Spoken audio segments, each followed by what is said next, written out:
ഇടയിൽ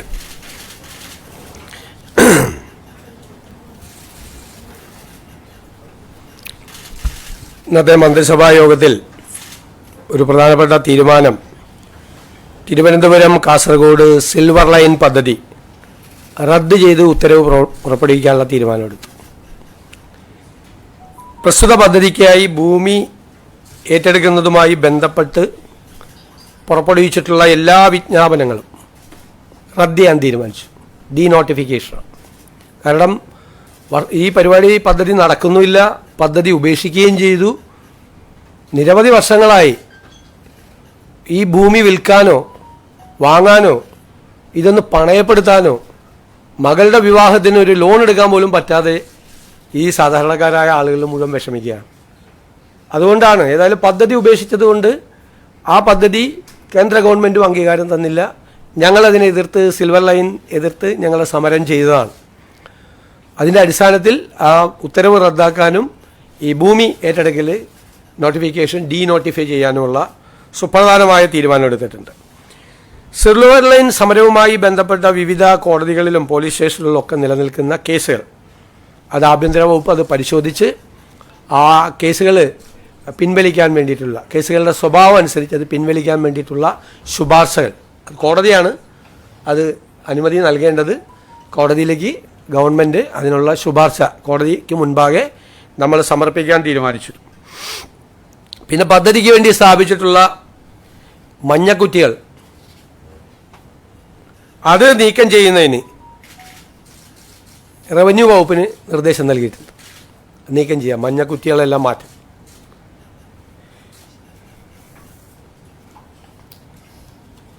പിന്നെ രണ്ടാമത് PSCയുമായി ബന്ധപ്പെട്ട ലിസ്റ്റുകൾ നമുക്ക് റാങ്ക് ലിസ്റ്റുകളുടെ കാലാവധി ഇപ്പോൾ അവസാനിക്കുന്നതും 2026 ഓഗസ്റ്റ് 31-നകം കാലാവധി അവസാനിപ്പിക്കുന്നതുമായ എല്ലാ റാങ്ക് പട്ടികകളുടെയും കാലാവധി നവംബർ 30 വരെ ദീർഘിപ്പിക്കുന്നതിന് PSCക്ക് ശുപാർശ ചെയ്യാൻ തീരുമാനിച്ചു. 2026 ഓഗസ്റ്റ് 31-നകം കാലാവധി അവസാനിക്കുന്ന എല്ലാ റാങ്ക് പട്ടികകളുടെയും കാലാവധി 2026 നവംബർ 30 വരെ ദീർഘിപ്പിക്കുന്നതിന് PSCയോട് റെക്കമെൻഡ് ചെയ്യാൻ തീരുമാനിച്ചു. അത് നമ്മൾ കളക്ട് ചെയ്തിട്ടുണ്ട്, അത് പറയാം, വിശദാംശങ്ങൾ പിന്നീട് പറയാം. അതിൻ്റെ അകത്ത് സാധാരണ ഇങ്ങനെ ചെയ്യാറില്ല. പക്ഷേ ഈ ഇലക്ഷനും മറ്റു കാര്യങ്ങളൊക്കെ ആയിട്ട് ബന്ധപ്പെട്ട് ആ സമയത്ത് ഒരു അപ്പോയിൻമെൻറ്റും നടന്നില്ല, ഇലക്ഷൻ നോട്ടിഫിക്കേഷൻ്റെ സമയത്ത് നടന്നിട്ടില്ല. അപ്പോൾ പല പട്ടികകൾക്കും അത് പ്രയാസമായി, വലിയ ബുദ്ധിമുട്ടായി. കുട്ടികളൊക്കെ ഭയങ്കര സങ്കടവും പ്രയാസമൊക്കെ ഉണ്ട്. അവരുടെ ചെറുപ്പക്കാരുടെ ഉദ്യോഗാർത്ഥികളുടെ വികാരം മാനിച്ചുകൊണ്ടാണ് ഇങ്ങനൊരു തീരുമാനം സർക്കാർ എടുത്തിട്ടുള്ളത്. വളരെ പ്രധാനപ്പെട്ട സുപ്രധാനമായ ഒരു തീരുമാനമാണ്. അതുപോലെ നമ്മുടെ മാനിഫെസ്റ്റോ, ആ മാനിഫെസ്റ്റോയിൽ പറഞ്ഞിരിക്കുന്ന കാര്യങ്ങളെല്ലാം, UDF മാനിഫെസ്റ്റോയിൽ പറഞ്ഞിരിക്കുന്ന കാര്യങ്ങളെല്ലാം വിവിധ വകുപ്പുകൾക്കായി തിരിച്ച് ആ വകുപ്പുകൾ ഈ മാനിഫെസ്റ്റോ നടപ്പാക്കുന്നതിന് വേണ്ടിയിട്ടുള്ള നിർദ്ദേശങ്ങൾ നൽകുന്നതിന് വേണ്ടിയിട്ട് അവർക്ക് കൊടുത്തിട്ടുണ്ട്, ഡിവൈഡ് ചെയ്ത് കൊടുത്തിട്ടുണ്ട്. ഓരോ വകുപ്പിനും മാനിഫെസ്റ്റോയിൽ പറയുന്ന കാര്യങ്ങൾ ചെയ്യുന്നതിന് വേണ്ടിയിട്ടുള്ള തുടക്കം, അതായത് വിഷൻ 2031 എന്നാണ് അതിന് പേരിട്ടിരിക്കുന്നത്.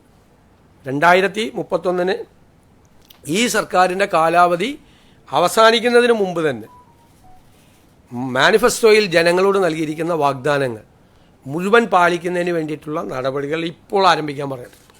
മാത്രമല്ല ജൂൺ 1-ാം തീയതി മുതൽ 100 ദിവസക്കാലം ഏറ്റവും അത്യാവശ്യമായി ചെയ്തു തീർക്കേണ്ട കാര്യങ്ങൾ ചെയ്യാനുള്ളൊരു കർമ്മ പരിപാടി കൂടി വരും 100 ദിവസത്തേക്ക്. ജൂൺ 1-ാം തീയതി മുതലുള്ള 100 ദിവസത്തേക്ക് അതിനെ ഏറ്റവും പെട്ടെന്ന് ചെയ്തു തീർക്കാൻ പറ്റുന്ന പ്രൊപ്പോസൽസ് വിവിധ വകുപ്പുകളിൽ നിന്ന് വളരെ കിട്ടും.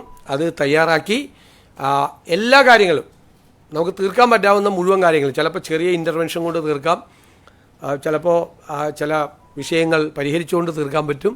ഒരുപാട് നാളുകളായി കിടക്കുന്ന പെട്ടെന്ന് തീർക്കാൻ പറ്റുന്ന വിഷയങ്ങളെല്ലാം 100 ദിവസത്തെ കർമ്മ പരിപാടി കൊണ്ട് പെട്ടെന്ന് തീർക്കാൻ വേണ്ടിയിട്ടുള്ള ഒരു പദ്ധതി കൂടി ഇതിൻ്റെ കൂടെ ഉണ്ട്. മാനിഫെസ്റ്റോ നടപ്പാക്കും. മാനിഫെസ്റ്റോ നടപ്പാക്കുന്നതിൻ്റെ ആദ്യ ഭാഗമായിട്ടാണ് അതിനകത്ത് 100 ദിവസം കൊണ്ട് തീർക്കാവുന്ന കർമ്മപരിപാടികൾ കൂടി ആസൂത്രണം ചെയ്തിട്ടുള്ളത്. പിന്നെ പത്മ പുരസ്കാരത്തിന് വേണ്ടിയിട്ടുള്ള ഇത് തയ്യാറാക്കാൻ വേണ്ടിയിട്ടുള്ള ക്യാബിനറ്റ് സബ് കമ്മിറ്റി രൂപീകരിച്ചിട്ടുണ്ട്, ശുപാർശ ചെയ്യുന്നതിന് വേണ്ടിയിട്ട്. കേന്ദ്ര ഗവൺമെൻറ്റാണ് നൽകേണ്ടത്, സ്റ്റേറ്റിന് ശുപാർശ ചെയ്യാൻ മാത്രമേ പറ്റുകയുള്ളൂ.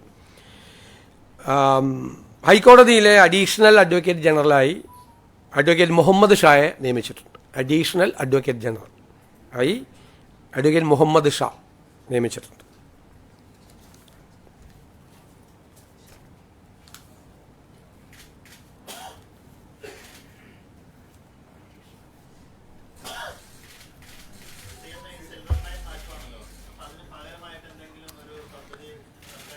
അല്ല, അതിപ്പോൾ ഞങ്ങളത് സ്റ്റഡി ചെയ്യുകയാണ്. ഒരു സ്പീഡ് കോറിഡോറിന് പാരിസ്ഥിതികമായോ സാമ്പത്തികമായോ കേരളത്തെ ബാധിക്കാത്ത തരത്തിലുള്ള ഒരു അതിവേഗ ഇതിന് നമ്മളെതിരല്ല. നമ്മളിതിനെ എതിർക്കാൻ കാര്യം അതിനൊരു പ്രോപ്പർ DPR പോലും ഉണ്ടായിരുന്നില്ല. പാരിസ്ഥിതികമായ ദുരന്തമായിരുന്നു അത് നടപ്പാക്കിയിരുന്നെങ്കിൽ സിൽവർ ലൈൻ. കാരണം 300 കിലോമീറ്റർ ദൂരം 30 അടി ഉയരത്തിലെ എംബാങ്ക്മെൻ്റ് ആയിരുന്നു.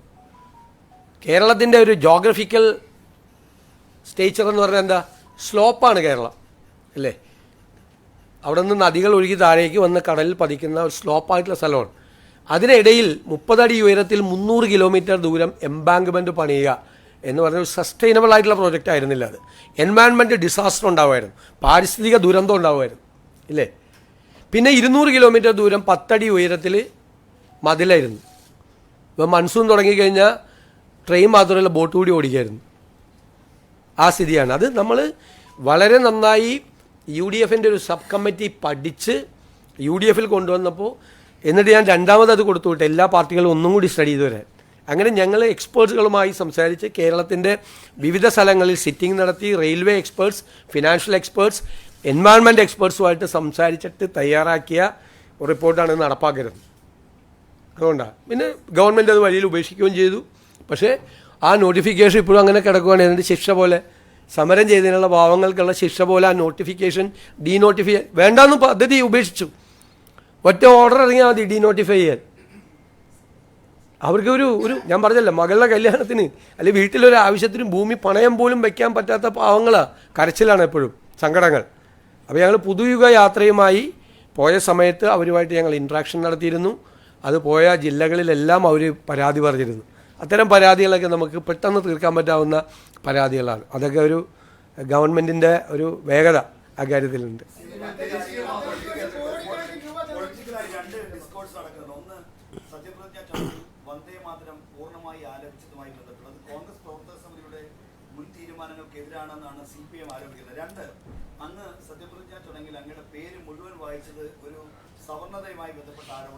ഒരു കാര്യം, ആദ്യത്തെ കാര്യം ഞങ്ങൾക്കറിയില്ലായിരുന്നു ഇങ്ങനെ ഈ വന്ദേമാതരം മുഴുവൻ ആലപിക്കുന്നത്. അത് രാജ്ഭവനിൽ നിന്നുള്ള നിർദ്ദേശം അനുസരിച്ചിട്ടാണ്. ഞാനും നിൽക്കുമ്പോഴാണ് കേൾക്കുന്നത്, മുഴുവൻ കേൾക്കുന്നത് ഞാനും നിൽക്കുമ്പോഴാണ് കേൾക്കുന്നത്. അതിൻ്റെ ഇടയിൽ ചെന്ന് തടസ്സപ്പെടുത്താൻ പറ്റുമോ? പിന്നെ അതിൻ്റെ ഇടയിൽ നിന്ന് ഇറങ്ങിയിട്ട് ഇത് അവസാനം ഇത് ആലപിക്കുമെന്ന് അറിയില്ല. അവസാനം സാധാരണ നാഷണൽ ആന്തമാണ് ചെയ്യുന്നത്. ഇതുകൂടി ആലപിച്ചു, നമ്മൾ അറിഞ്ഞുകൊണ്ടല്ല, നമുക്കറിയില്ല. രണ്ടാമത്തെ കാര്യം, ഞാൻ എൻ്റെ അച്ഛൻ്റെ പേര് പറഞ്ഞ എന്താ കുഴപ്പം? എൻ്റെ അച്ഛൻ്റെ പേര് അതാണ്. എനിക്ക് അമ്മയുടെ പേര് കൂടി പറയാത്തതിൽ സങ്കടമുണ്ട്. ഞാൻ MLA ആകുന്നതിന് മുമ്പ് മരിച്ചു പോയവരാണ് രണ്ടുപേരും. എൻ്റെ അച്ഛൻ്റെ പേര് കൂടി പറയണമെന്ന് പറഞ്ഞാൽ എൻ്റെ ഫുൾ നെയിം ഞാൻ വായിച്ചു. സാധാരണ അങ്ങനെയാണല്ലോ, ഇപ്പോൾ പാസ്പോർട്ടിൽ എഴുതുന്നത് അങ്ങനെയല്ലേ. എൻ്റെ അച്ഛൻ്റെ പേര് കൂടി ഞാൻ പറഞ്ഞു. അച്ഛൻ്റെ പേര് പറയാൻ വേണ്ടിയിട്ടാണ് ഞാൻ പറഞ്ഞത്, സത്യമായിട്ടും ആണെന്നേ. എനിക്ക് സന്തോഷമാണ്, നിറഞ്ഞ മനസ്സോടുകൂടിയല്ലേ പറയണത്. അവരെ ഓർക്കണ്ടേ മാതാപിതാക്കളെ. അമ്മയെ ഞാൻ മനസ്സിലും വിചാരിച്ചു, അച്ഛൻ്റെ പേരും പറഞ്ഞു. അമ്മയുടെ പേര് പറയാൻ സ്കോപ്പില്ല അവിടെ, അതുകൊണ്ടാണ്. ഇല്ലേ അമ്മയുടെ പേര് കൂടി പറഞ്ഞത്. അച്ഛൻ്റെ അമ്മയുടെ പേര് പറയുന്ന അഭിമാനമാണ്. ഞങ്ങൾ റിവ്യൂ ചെയ്യുന്നുണ്ട് തീർച്ചയായിട്ടും. ഒരുപാട് കംപ്ലയിൻസ് ഉണ്ട്, പരാതികളുണ്ട് വ്യാപകമായി. ഇപ്പം എൻ്റെ നിയോജകമണ്ഡലത്തിൽ പോലും വ്യാപകമായ പരാതികളുണ്ട്. ഇമ്മീഡിയറ്റ് ആയിട്ട് ഞങ്ങൾ അതിൻ്റെ യോഗം വിളിക്കുന്നുണ്ട്. നിങ്ങളുടെ 3 ദിവസമോ? അതെങ്ങനെ? ഞാൻ ചോദിക്കട്ടെ, സത്യപ്രതിജ്ഞാ ചടങ്ങ് കഴിഞ്ഞു, അന്ന് രാത്രി ചർച്ചകൾ നടത്തി, ഇത് പൂർത്തിയായി ലിസ്റ്റ്. ഇന്നലെയാണ് അറിയുന്നത് ഗവർണർ സ്ഥലത്തില്ലാന്ന്. ഗവർണർ രാവിലെ തൃശ്ശൂരിലേക്ക് പോയി, അദ്ദേഹം രാത്രിയാണ് വന്നത്. ഇന്ന് രാവിലെ ഗവർണർക്ക് സമർപ്പിച്ചു. എവിടെയാണ് വൈകിയത്? നേരിട്ട് കൊടുത്തു, ഗവർണർക്ക് കൊടുത്തു. അല്ലെ ഗവർണർ അവിടെ നിന്ന് അപ്രൂവൽ വേണ്ടേ?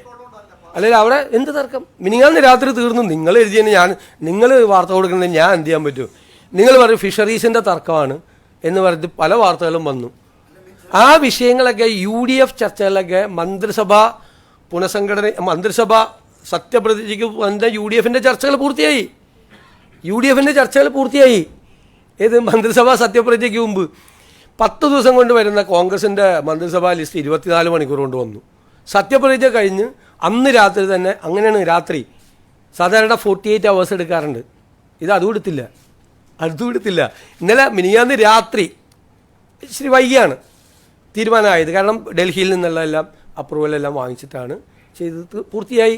ഇന്നലെ ഗവർണർ ഇല്ലയെന്ന് നമുക്ക് അറിയില്ല. സത്യത്തിൽ ഗവർണർ ഇല്ലായിരുന്നു. അപ്പോൾ എന്ത് ചെയ്യാൻ പറ്റും? ഇന്ന് രാവിലെ കൊടുക്കാൻ പറ്റുള്ളൂ. കൊടുത്തു. അതിന് ഇന്നലെ എന്തൊക്കെയാണ് പറഞ്ഞത്? ഭയങ്കരമായിട്ടാണ്.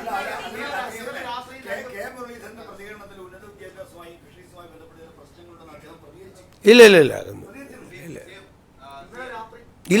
ഒരു വിഷയം ഉണ്ടായി. അതൊക്കെ 3 ദിവസം 4 ദിവസം മുമ്പ് സെറ്റിൽഡാണ് ആ വിഷയം.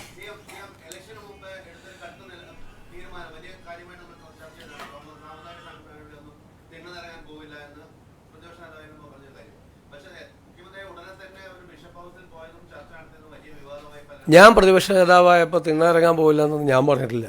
ഇന്ന് എവിടെന്നെങ്കിലും ഒരു തിന്ന് കോട്ട് ചെയ്ത് കാണിച്ചു. ഞാൻ പണ്ട് ഉപദേശിച്ചിട്ടുണ്ട് നേതാക്കളോട്, തിണ്ണയിറങ്ങാൻ പോയിരുന്നു. എന്താ ബിഷപ്പ് ഹൗസിൽ പോയാൽ എന്താ കുഴപ്പം? ഞാൻ എപ്പോഴും പോകാറുണ്ടല്ലോ, എല്ലാ സ്ഥലങ്ങളിലും പോകാറുണ്ടല്ലോ. ഞാൻ ശിവഗിരിയിൽ പോകുന്നുണ്ടല്ലോ. മഠാധിപതികളെല്ലാം എന്നെ കന്റോൺമെൻറ് ഹൗസിൽ വന്ന് സന്ദർശിച്ചിരുന്നു. ശിവഗിരി എന്നെ അനുഗ്രഹിക്കാൻ വേണ്ടിയിട്ട് അവർ വന്നിരുന്നു. എത്രയോ ആളുകളാണ് വരുന്നത്.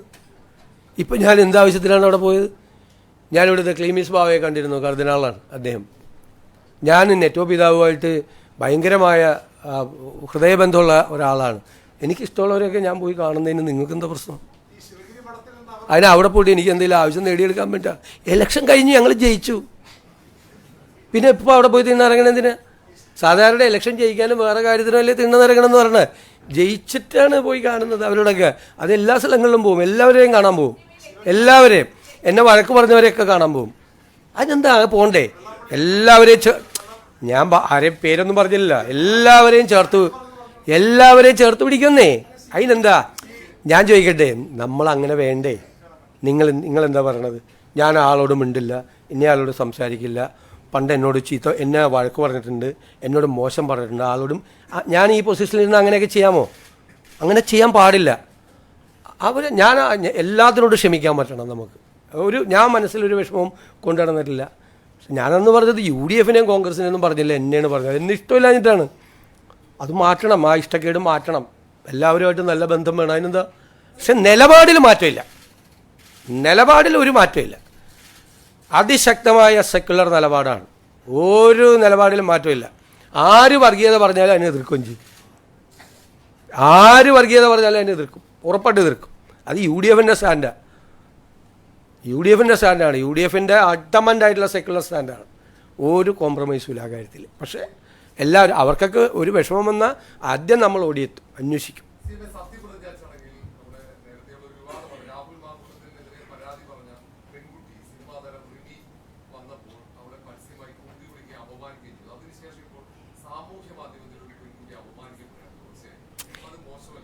ഞാൻ ഏറ്റവും കൂടുതൽ അപമാനിക്കപ്പെടുന്നത് മാധ്യമപ്രവർത്തകർ, വനിതാ മാധ്യമപ്രവർത്തകരിൽ ഏറ്റവും കൂടുതൽ അപമാനിക്കപ്പെടുന്നത് മാധ്യമങ്ങളിൽ ഇല്ലേ?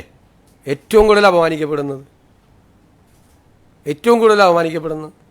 വനിതാ മാധ്യമപ്രവർത്തകരില്ലേ? സ്ത്രീകളെ അപമാനിക്കാൻ വേണ്ടിയുള്ള സ്ഥലമായി സോഷ്യൽ മീഡിയ മാറി. ആരെയും അപമാനിക്കരുത്. ഞങ്ങളുടെ നിലപാട് നേരത്തെ അങ്ങനെയാണ്, ഇപ്പോഴും അങ്ങനെയാണ് നിലപാട്. ഒരു സ്ത്രീയെയും ഒരാളെയും അപമാനിക്കരുത്. ആളുകളെ അപമാനിക്കാനുള്ള സ്ഥലമല്ല സോഷ്യൽ മീഡിയ എന്ന് പറയുന്നത്. അത് ചെയ്യരുതെന്നാണ് എൻ്റെ വിനീതമായ അഭ്യർത്ഥന എല്ലാ ആളുകളോടും. എത്രയോ മാധ്യമപ്രവർത്തകരാണ്, സ്ത്രീകളായ മാധ്യമപ്രവർത്തകരാണ് എന്തെല്ലാം മോശമായ വാക്കുകൾ ഉപയോഗിച്ചാണ് അവരെ അവമാനിക്കുന്നത്. അതിൻ്റെയൊക്കെ കേന്ദ്രം എവിടെ നിന്നായിരുന്നു എന്നും കൂടി അന്വേഷിച്ചു നിങ്ങൾ.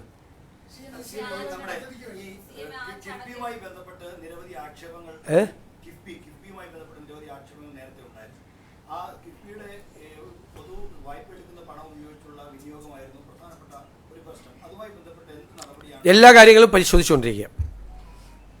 എല്ലാ കാര്യങ്ങളും അവരുടെ എല്ലാ കിഫ്ബിയുമായി ബന്ധപ്പെട്ട എല്ലാ കാര്യങ്ങളും പരിശോധിച്ചുകൊണ്ടിരിക്കുകയാണ്. അല്ല, പരിശോധിച്ചുകൊണ്ടിരിക്കുകയാണ്. ഫിനാൻസുമായിട്ട് കൂടി ബന്ധപ്പെട്ടതല്ലേ.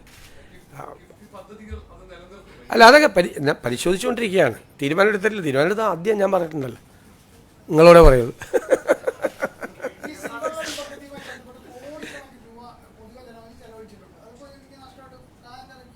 അല്ലാതെ ചെയ്യാൻ പറ്റും. വഴിയിൽ ഉപേക്ഷിച്ചില്ലേ, പോയില്ലേ, ആ പൈസ പോയി. അല്ല, എല്ലാം പരിശോധിച്ചുകൊണ്ടിരിക്കുകയാണ്. അവരെന്താണ് അവർ ചെയ്യുന്നത്, എന്ത് വർക്കാണ് അവർ ചെയ്യുന്നത്, എല്ലാ കാര്യങ്ങളും അവരുടെ മീറ്റിങ്ങൊക്കെ വിളിച്ചിട്ടുണ്ടല്ല. നമുക്ക് അത്ര സമയമല്ലേ.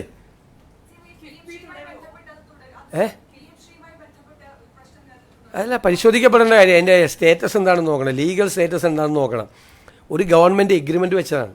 അപ്പോൾ അത് നോക്കണം. നോക്കിയിട്ട് ഞാൻ അത് റിപ്പോർട്ട് തേടിയിട്ടുണ്ട്. അതിനെ സംബന്ധിച്ച് വിദ്യാഭ്യാസ വകുപ്പിൽ നിന്ന് അതിൻ്റെ റിപ്പോർട്ട് തേടിയിട്ടുണ്ട്. ഒന്ന്, ഈ വകുപ്പുകളൊക്കെ ഇപ്പോൾ ഇന്ന് വരുമല്ലേ ഉള്ളൂ. ഇന്ന് വകുപ്പ് വന്നിട്ടല്ലേ ഏത് വകുപ്പ് മന്ത്രിയാണെന്ന് അറിയുള്ളൂ. എന്നിട്ടല്ലേ നമുക്ക് അത്രയും ഡീറ്റെയിൽസിലേക്ക് നമുക്ക് പോകാൻ പറ്റുള്ളൂ. അതല്ലേ ഞാൻ പറഞ്ഞത്, അത് പരിശോധിച്ചുകൊണ്ടിരിക്കുകയാണ്.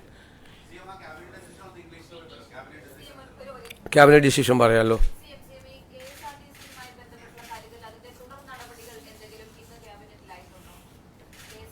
ക്യാബിനറ്റിൽ അത് ചർച്ച ചെയ്യേണ്ട ആവശ്യമില്ല. ജൂൺ 15 മുതൽ അത് നടപ്പാക്കുമെന്നാണ് പറഞ്ഞിരിക്കുന്നത്. അതിൻ്റെ വിശദാംശങ്ങൾ പ്രഖ്യാപിക്കും അതിന് മുമ്പ്, നടപ്പാക്കുന്നതിന് മുമ്പ്. ഞാൻ കഴിഞ്ഞ ഇതിൽ പറഞ്ഞതാണ്. ഇനി അത് ക്യാബിനറ്റിൽ പോകേണ്ട ആവശ്യമില്ല. അത് മറ്റേ ട്രാൻസ്പോർട്ട് വകുപ്പും ഒക്കെ ആയിട്ട് ആലോചിച്ച് ബാക്കി കാര്യങ്ങൾ ചെയ്യും. അതിൻ്റെ ഡീറ്റെയിൽസ് തയ്യാറാക്കും. Today's cabinet we have decided to denotify the Silver Line project, and all the acquisition process will be denotified. This project, Silver Line project, will be cancelled, and we will recommend to the concerned authorities to withdraw all the cases connected with this Silver Line agitation. And we have asked the Revenue Department to remove all the border signals for acquiring this land. And number 2, we have decided to extend the PSC lists, including the lists which is ending on 31st August. It will be extended to 26 November 30th. Then our manifesto.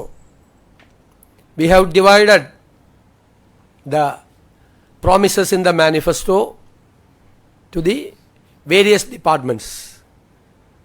And we asked to report how can we implement this promises given to the people of Kerala. And there should be a 100 days programs which starts on 1st of June to cure the immediate issues, to address the immediate issues. Within 100 days, we will solve those issues reported by the various departments. And we have constituted a cabinet subcommittee to recommend for the Padma awards to the central government. ഞാൻ വേറൊരു കാര്യം കൂടി പറയാൻ വിട്ടുപോയി. Medical negligence കൊണ്ട് മരണപ്പെട്ട കൊല്ലത്തെ വേണുവിൻ്റെ കുടുംബത്തിന് 5 ലക്ഷം രൂപ ധനസഹായം കൊടുക്കാൻ തീരുമാനിച്ചത്. അത് മെഡിക്കൽ നെഗ്ലിജൻസ് ആണെന്നുള്ള റിപ്പോർട്ടും വന്നിട്ടുണ്ട്. അപ്പം എൻ്റെ അടിസ്ഥാനത്തിൽ ആ കുടുംബത്തിന് ഒരു 5 ലക്ഷം രൂപ ധനസഹായമായി ഒരു പ്രത്യേക കേസായിട്ട് പരിഗണിച്ചിട്ടാണ്, മെഡിക്കൽ നെഗ്ലിജൻസാണ്, അത് കൊടുക്കാൻ വേണ്ടി തീരുമാനിച്ചു.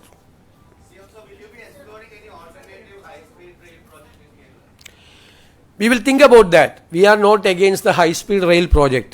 We oppose the Silver Line project because it was a environment disaster, and economically it was not viable. There was not even a detailed project report. So we have studied in detail. The UDF opposed the Silver Line project. Now the government itself, the last government itself, they have given up this project also. Now there is no project. I think the KRail started to discuss about the new projects. But unfortunately, the land acquired by the government was not denotified. So the people were suffering.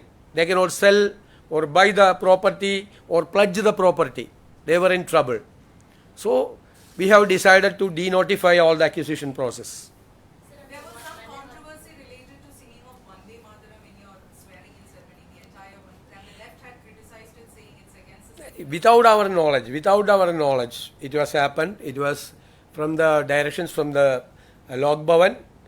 We didn't have any idea about that. We thought that it was national anthem at the initial stage. At the end of the function, national anthem again. That was the convention. We didn't have an idea about that.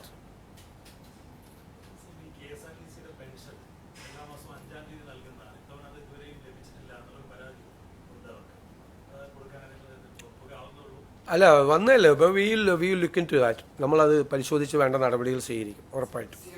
ഞാനിത് അവരോട് pension സംഘടന അവരെന്നെ കാണാൻ വരുന്നുണ്ട്, അവരെ സംസാരിക്കും.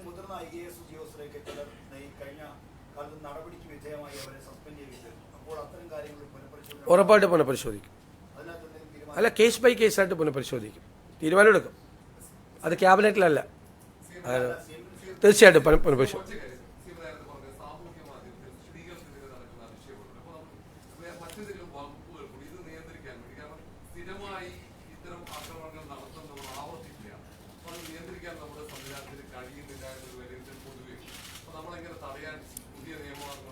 നോക്കാം, നമുക്ക് പരിശോധിക്കാം.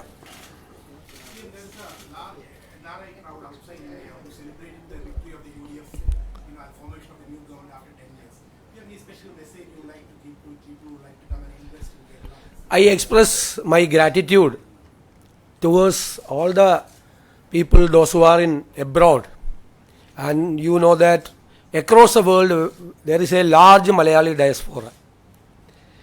They have been eagerly waiting for the results of this assembly election. And after the election, they have been waiting for the appointment of the CM also. And I am very grateful to all the Malayali communities across the world.